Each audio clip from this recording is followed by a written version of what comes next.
Hey everyone, my name is Jimmy G. I'm the owner of Luminari Productions, a video production company located in Torrington, Connecticut. Welcome to another episode of Small Talk, where I talk to small businesses just to get to know them a little bit more and kind of pick their brains and get some answers to some of my questions. We are still early on in this podcast, so I apologize for any issues that might come up. I will not be wearing these headphones forever, but I really appreciate you guys being here, and I hope you guys enjoy this episode with Hillary.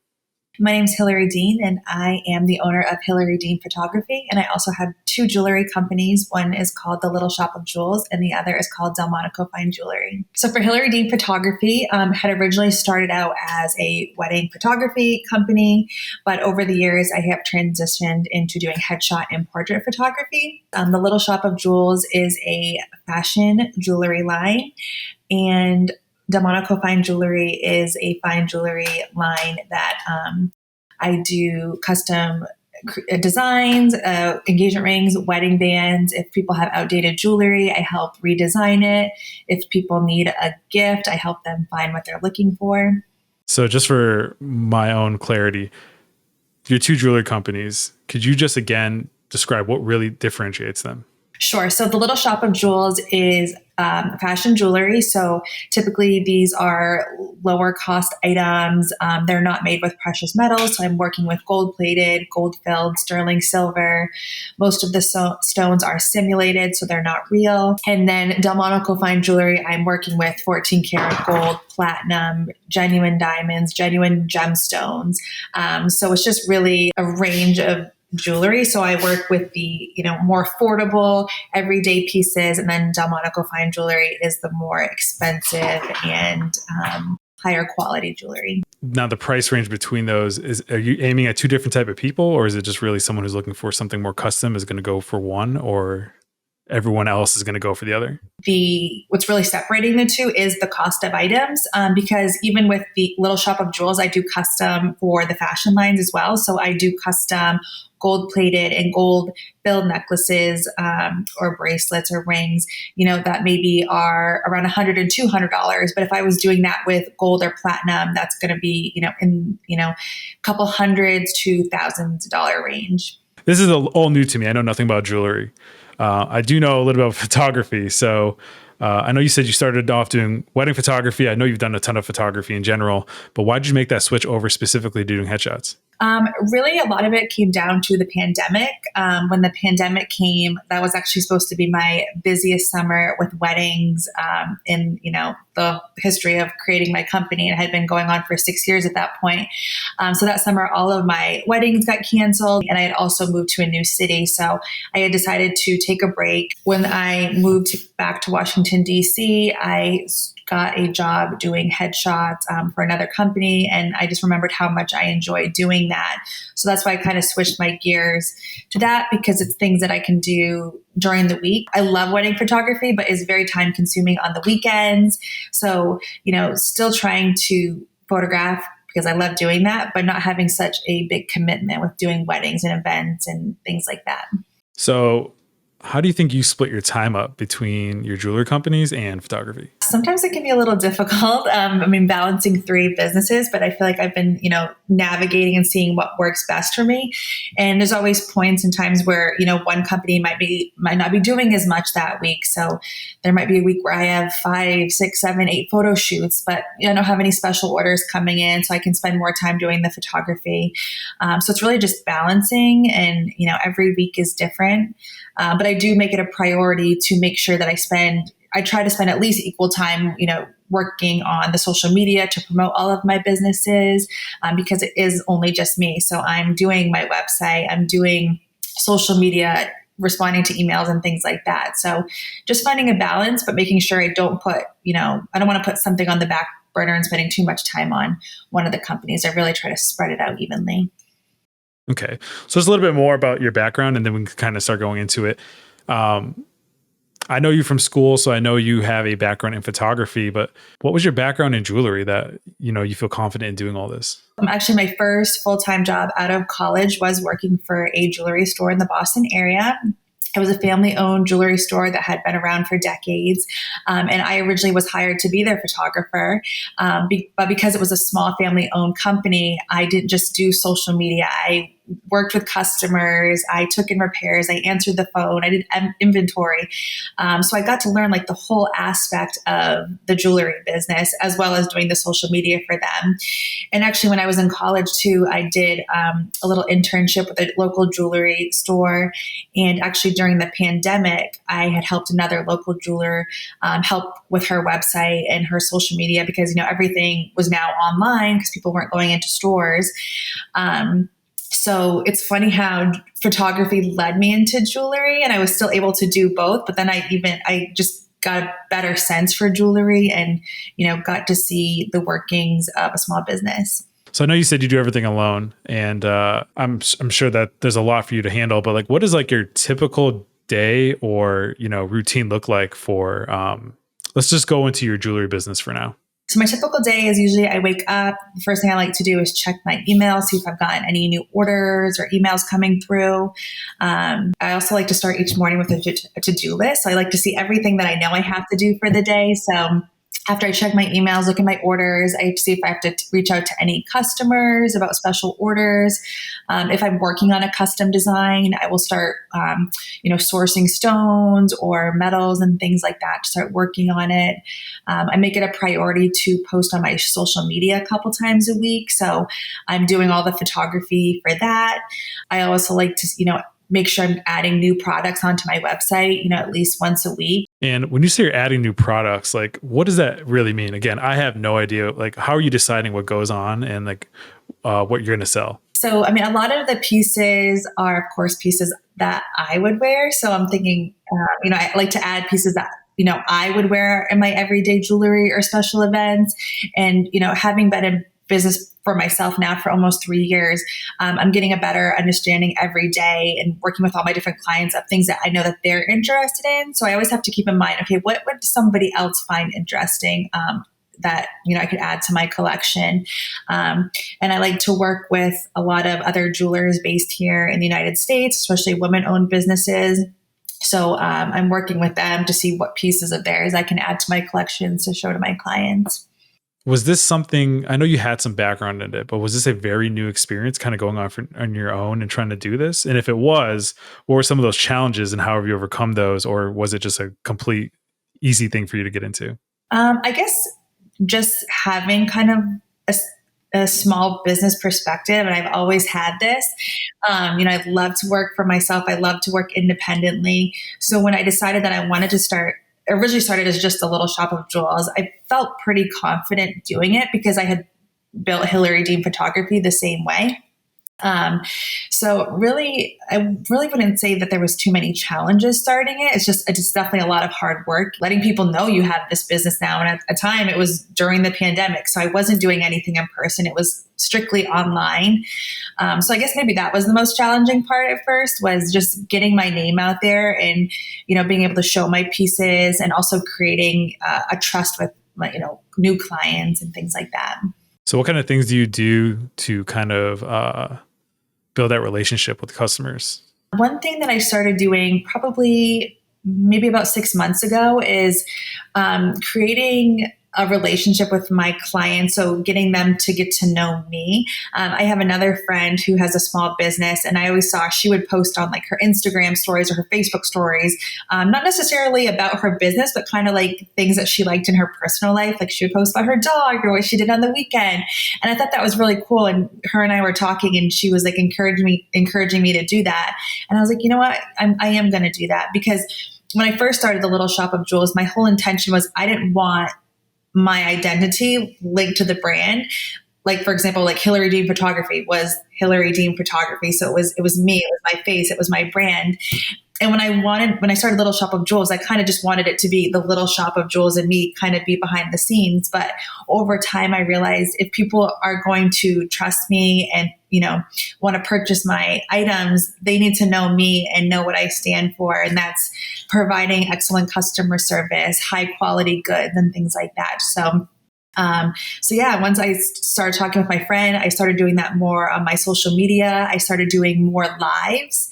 So I would actually come on, talk about what's going on at the Little Shop of Jewels or Delmonaco Fine Jewelry. I would show the pieces so people could actually see what it looks like in person, even though it was, through like FaceTime video. At least they could see the product, and it's a lot different than looking at it online as just a photograph. I love that, because the reason I'm so passionate about video and especially small businesses is there's no better way to express who you are to people.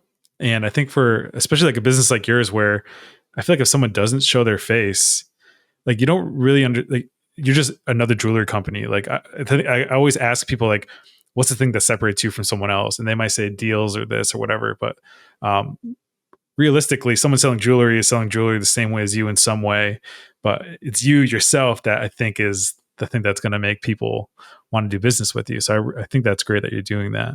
Do you apply that as well to your photography? I would say so. It's funny, I don't do as much. Well, actually, let me think. So I don't do like live videos on my photography and things like that. But I think when I do my portrait sessions, people get to know me and see my personality and how I work with others. They see my style through my photographs. So, right. So if someone I feel like when people are looking for a photographer, they're looking for a specific style. So that definitely translate in photos. So I guess I don't have to tell much about myself. I feel like definitely with jewelry, because at least to me, if I'm making a purchase, especially one that's, kind of expensive or, really special to me, I want to make sure that I'm working with someone that I trust and is going to give me an honest opinion. And that's definitely a mission that I've tried to come across with my jewelry companies, is that I want to be trustworthy. I will do anything to get you what you need.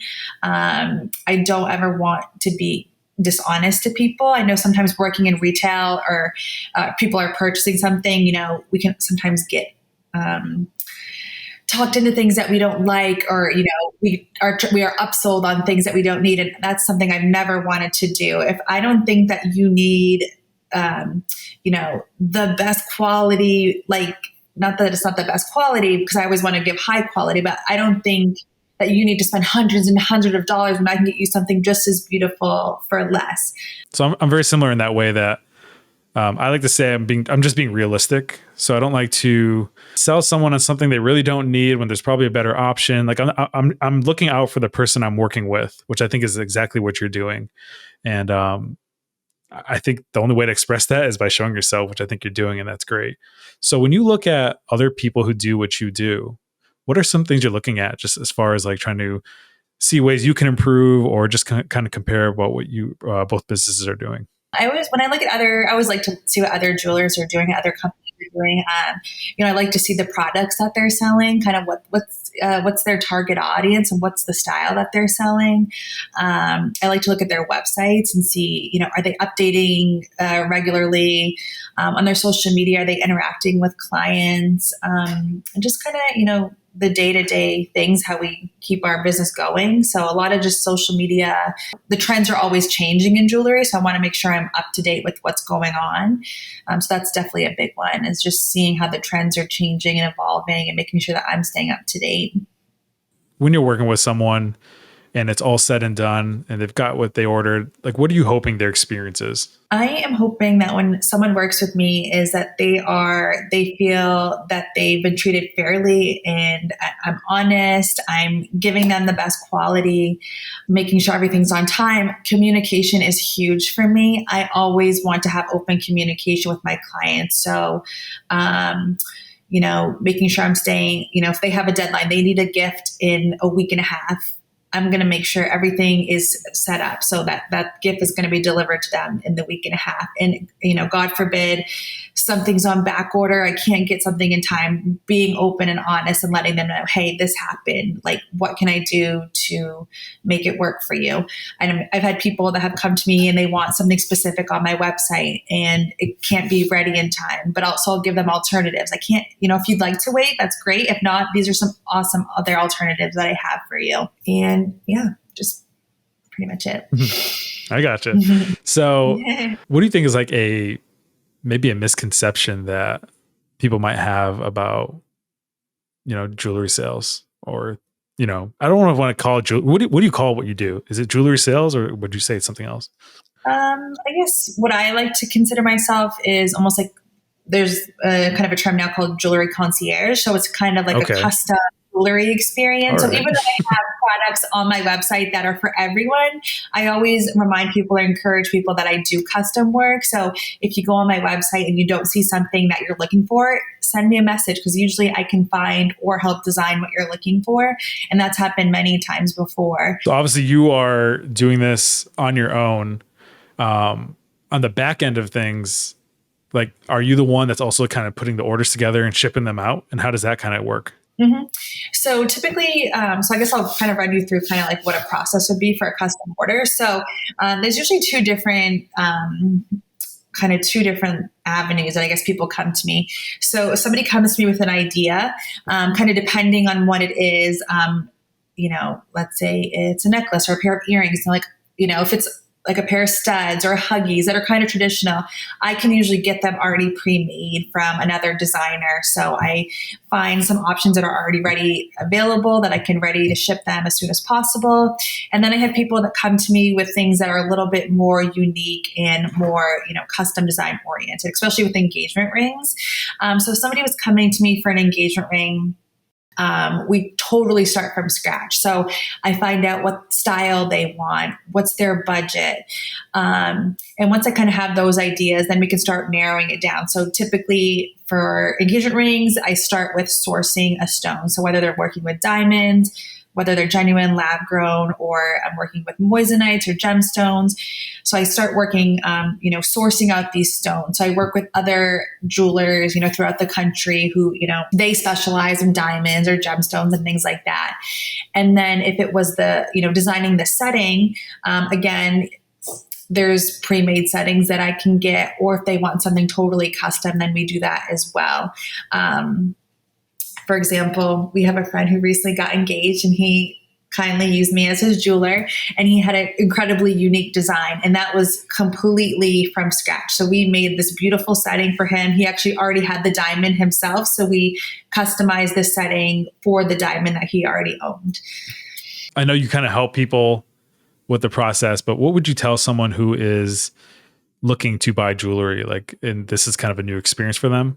What are some things you would tell them to consider? I kind of always like to know, what's their intention? Are they looking for a piece that they can wear every day? Are they looking for a piece that's only going to be worn for special events? Sometimes it's important to know what people's careers are, especially with rings. If you're working with your hands a lot and things like that, we have to be mindful that you're not going to damage the stone or how the setting is created. Do they want something that's going to last them their whole life, or do they want something that's just kind of in style and trendy, and maybe in a year or two and that's not in style anymore? If they don't want to wear it anymore, then that's fine. Everybody is different. That's why when I work with people, it's no matter what your style is, we're able to figure out what you want. So I've done things that are so opposite from each other, but I think that's what's nice about my services, is that it doesn't matter what your budget is, what your style is. I can help you find the most beautiful jewelry for what you're looking for. When you started making content showing yourself on your social pages for your business, was that uncomfortable at first, or were you pretty comfortable doing that? I guess it was a little uncomfortable at first, but I'm kind of I guess the type of person where it's you just got to do it and you got to get over it. So I think what helped was when I first started going live, or at least another reason why, I mentioned, I talked to my friend, she encouraged me, but at that point I was starting to do more in-person pop-up events. So I was talking with these clients that were coming up to my booth. They were seeing the jewelry. So that helps me prepare for when I do these live videos and showing the pieces. And just kind of, like I said, I look at other jewelers and kind of see the content that they share. So that's been helpful as well. I think that's so cool. The similarities between doing a pop-up in person and you're right, going live. I think that correlation is actually so similar. And I see now why, definitely that should be something people should do. So let's change over to the photography side. So you do headshots. Is there any specific group of people you do headshots for? Or is it kind of just a wide range? Kind of just a wide range. So I really started doing headshots. I mean, I've always done them all along, but I rebranded Hillary Deane Photography a few months ago. And the whole rebrand was based off headshots and portraits. And what's really been cool is I actually am on, most of my clients have come from my neighborhood. I'm actually on my neighborhood Facebook group and I post on there. So all of my clients are local to me, which is awesome. And my style is kind of a, not necessarily like super different from other photographers, but I don't do the traditional backdrop headshot photography. Everything I do is on location with natural light. So a lot of my new clients who started coming to me really like that aesthetic of their photos. It's nothing that's too formal. So all of their photos are unique and one of a kind. And yeah, it's really fun to see their photos. And it's cool because I actually live in a really beautiful neighborhood and complex. So all of my clients come to me. And a lot of the locations that I photograph are in are repeat locations. But because everyone brings such a unique personality and style to these spots, all their photos look different. So I could photograph 10 people in the same spot and their photos come out different every time, which I think is so fun. So why do you think it's important for someone to have headshots in the first place? Well, being a small business owner myself and having gone to school for photography, photos are so important to, showcase our personalities, to have a professional face out there. And just to have a good representation. It's like when we go on a website, right? If we go on a website that there's not really many good photos and it doesn't look professionally done, I think we'd be leery to, take the services from that person, or if they're selling products, we probably wouldn't purchase from them. So, it's all about just being professional and showcasing whatever services or products you offer in the best way. I know working with a photographer that isn't on the same vibe as you, like you can tell when in your photos, I can just tell like people really get along with you. And this is why I think working with the professional is great, is you get like this genuine personality that comes out in their photos. And I can tell when sometimes people are working with photographers they probably don't get along with, that it feels a little forced, or it's just not as genuine. How do you work with your clients to really get like who they are out on camera? Mm-hmm. I think one thing that I've always made important when I'm photographing is I want people to be comfortable, because 9 times out of 10, I come to a photo shoot, the first thing they tell me is, I don't like having my photos taken. I'm so uncomfortable in front of the camera, right? So I think I try to go above and beyond to not make them feel that way. And I know if I was having my photographs done, I wouldn't want to be uncomfortable or feel stiff, or especially with posing. Sometimes we do poses that we know are a little awkward, they're a little stiff. So I definitely try to stay clear of those. And at every photo session, I always let my clients know, if something doesn't feel right, you need a break, let me know. It's totally fine. I am here for you. We have all the time in the world. Don't feel rushed. We can be here all afternoon. I don't care. I want you to be happy and you to be comfortable. So just letting people know that, and, being transparent, like, it's okay. Like, it's okay if you don't like something. And usually I have a good sense if somebody doesn't feel uncomfortable. So maybe if I do pose them in a way, I can just tell they're not into it. I say, hey, you know what? Let's go over here. Let's switch up the pose. So I think a lot of it just comes with a little bit of intuition and just, being caring and mindful of how that person is. When you think about the next 5 years or even longer, where do you see each one of your businesses? Like, where are you hoping that they're kind of going or going to be at? I want to have the weekends free now to be with my family. So it's kind of been nice to kind of rebrand Hillary Deane Photography and what works best for me, and I think what works best for my clients. Hopefully one day maybe I could have my own photo studio so people can come right to me directly. In terms of my jewelry, I would love to have a brick and mortar store one day. I don't think I really mentioned it before, but everything I do is either online. I do Zoom calls, over the phone, texting, or pop-up. So I don't have a brick and mortar right now, but that would be so great to have that as well. But, with that also comes a lot of responsibilities too. So I don't know, kind of see where it brings me. What motivates you or inspires you to kind of just keep doing what you're doing with your businesses? I think I'm passionate about what I do. I love photographing. I love working with people. And I love working with jewelry because I love jewelry. I love being able to help somebody if they're, someone else is looking for a gift for somebody that means, they're buying a gift for somebody who means something to them. They're special to them, right? So the fact that they want to come to me to help them find the perfect gift for that person is like, makes me feel so good. So I love that. So just, and of course, being able to support myself and, making new connections. I think I thrive off of that. And I love, overseeing everything, kind of doing it the way that I want to do it.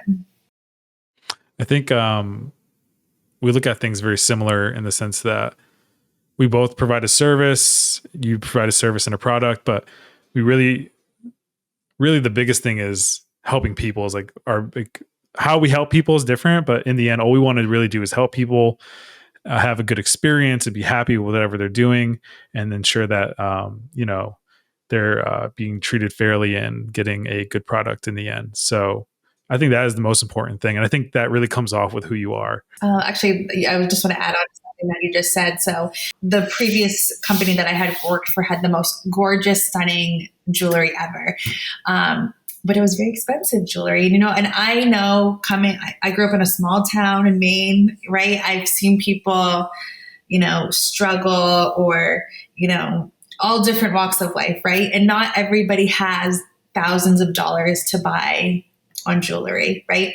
So something that has really been important to me when I started my company is that I don't care what your budget is. It could be $50, $100, $5,000.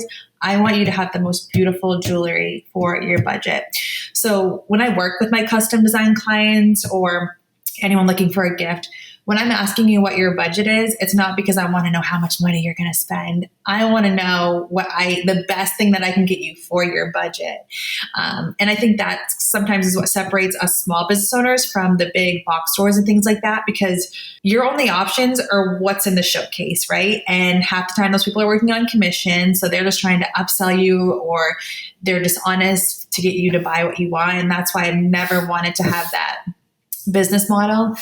I'm not a pushy person. I always hate when I go into stores and I feel like they're, the salespeople are kind of like breathing down my neck or following me around. It's like, I'm here when you need me. And if you don't want me to stay back, I will stay back. And I don't want someone to ever come to me and feel discouraged. Cause I remember I had a client that came to me who I was actually her backup almost. She had gone to jewelry stores, and her and her he became her fiance.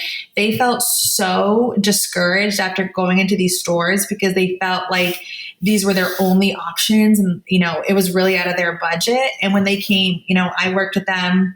I even went to their house to work with them to design the pieces and things like that. And I could tell they were so appreciative of doing that, and you could just tell they felt so comfortable, and a weight was lifted off of them because they were finally working with someone who listened to them and, gave them all the options for the price that they were, wanting to work in. And I think that is the true beautiful thing about working with small businesses that are really take that to heart, is that real personal experience you'll have with a small business and the small business owner and their team versus a big company. So that's a great story.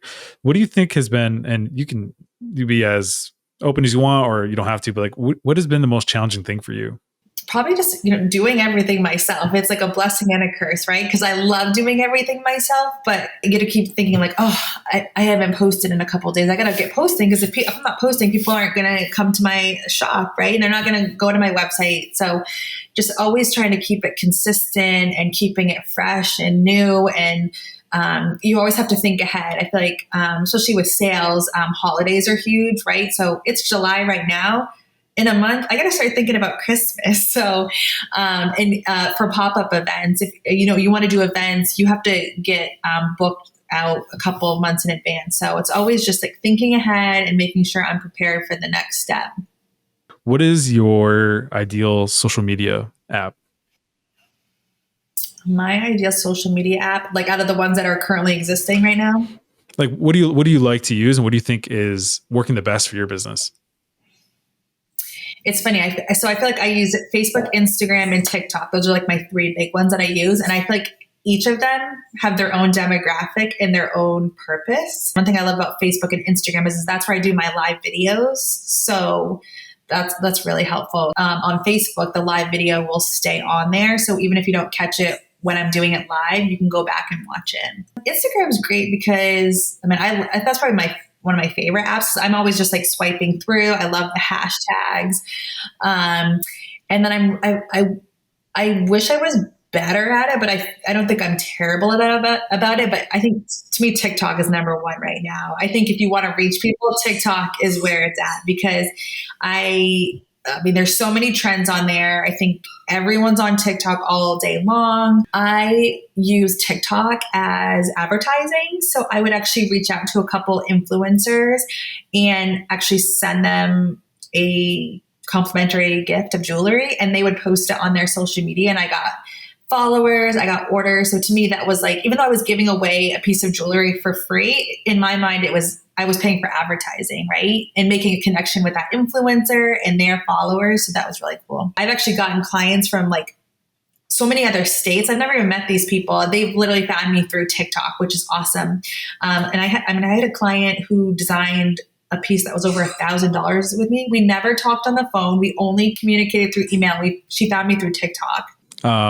Yeah, TikTok is rough for me. I do love Instagram though, but social media is tough for me to wrap my head to be so committed. There's a lot of stuff going on. That's why I salute you for doing all this, because there's so much platforms for you to work on, and too much for me right now.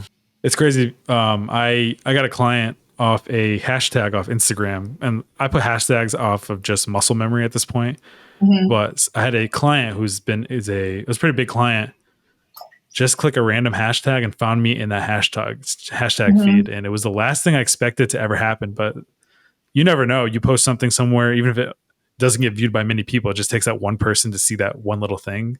Absolutely. And you have a new customer. Is there anything you do as far as gauging like your websites? And if you're feeling like, oh, what you're doing is working, like do you kind of like track your website visits and who's visiting?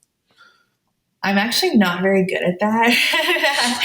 And on my web, so I use Shopify for my website. So I do a couple times a day. I do like to go check the stats for that. Like how many visitors have I gotten? Where do they live? And I can also see, it will show me like the top 3 items that keep being looked at on my website. So that's pretty cool.